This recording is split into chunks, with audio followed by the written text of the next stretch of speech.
छावाचे विजयकुमार घाडगे पाटील आपल्यासोबत आहेत। लातूरमध्ये त्यांनी पत्रकार परिषद घेऊन महाराष्ट्रभर दौरा करण्याचं नियोजित केलेलं आहे। त्याचबरोबर आंदोलनाचा इशारा दिला तुम्ही।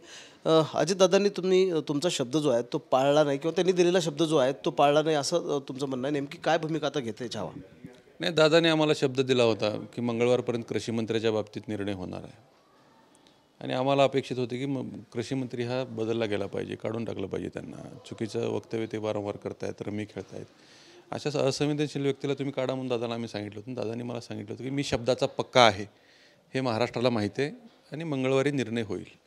परंतु दादांनी तो शब्द पाळला नाही। आम्ही काल मंगळवारपर्यंत दादांच्या शब्दाची वाट बघत होतो। दादा किती शब्दाचे पक्के आहेत हेही आम्हाला पाहायचं होतं, परंतु दादांनी शब्द फिरवलाय।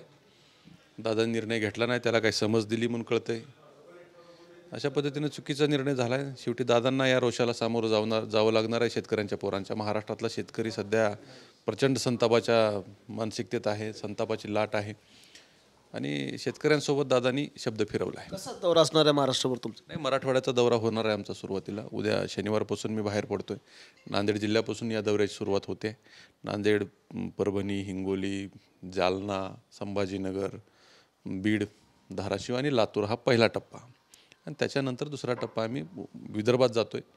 विदर्भातून जे काही त्या स्थानिकचे विषय आमच्या शेतकऱ्यांचे आहेत, आता अनेक विषय आम्हाला या शेतकऱ्यांचे जाणून घ्यायचे आहेत। कर्जमुक्तीचा विषय सर्वात मोठा आहे आणि सोयाबीनला 8,500 रुपये भाव मिळाला पाहिजे, कापसाला भाव मिळाला पाहिजे आणि पीक विमा, ह्या 4 मुद्द्यावर इथून पुढचा हा लढा आमचा राहणार आहे।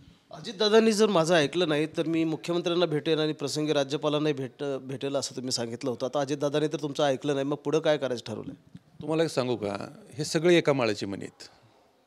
ही सगळी सिस्टम, हे सगळे बसून ठरवत आहेत काय केलं पाहिजे।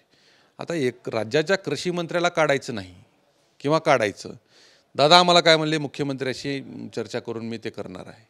आता मुख्यमंत्र्याला बोलून काय न्याय मिळणार आहे? त्याच्यामुळे आता आम्हाला न्यायाची अपेक्षा या लोकांकडून नाही। आमचा शेतकरी काय म्हणतोय, शेतकरी आमचा किती अडचणीत आहे आणि शेतकऱ्यांचे काय प्रश्न आहेत, हे प्रश्न घेऊन आम्ही आता शेतकऱ्यांची ताकद, शेतकऱ्यांच्या पोरांची ताकद उभी करून सरकारसोबत लढायची तयारी करतोय। छावा संघटनेच्या कार्यकर्त्यांनी आज लातूरमध्ये आंदोलन केलं, निषेध आंदोलन। अजित पवार आणि कृषी मंत्र्याचं जे बॅनर आहे त्याला जोडो मारो आंदोलन केलं। नाही, संताप आहे। आम्हाला अजितदादाकडून अपेक्षा होती, पण दादांनी शब्द फिरवला। दादांनी शब्द फिरवायला नाही पाहिजे होता। दादांची ओळख एक राज्यातला शब्दाला पक्का अशी होती, त्यांनीही स्वतः आम्हाला सांगितलं होतं। पण काय शब्द फिरवलाय, कोणाचा दबाव दादावरती होता हे आम्हाला माहीत नाही, परंतु दादांनी शब्द फिरवलाय हे खरं आहे। कॅमेरामन विनोदसह महेंद्र जोंधळे, TV9 मराठी, लातूर।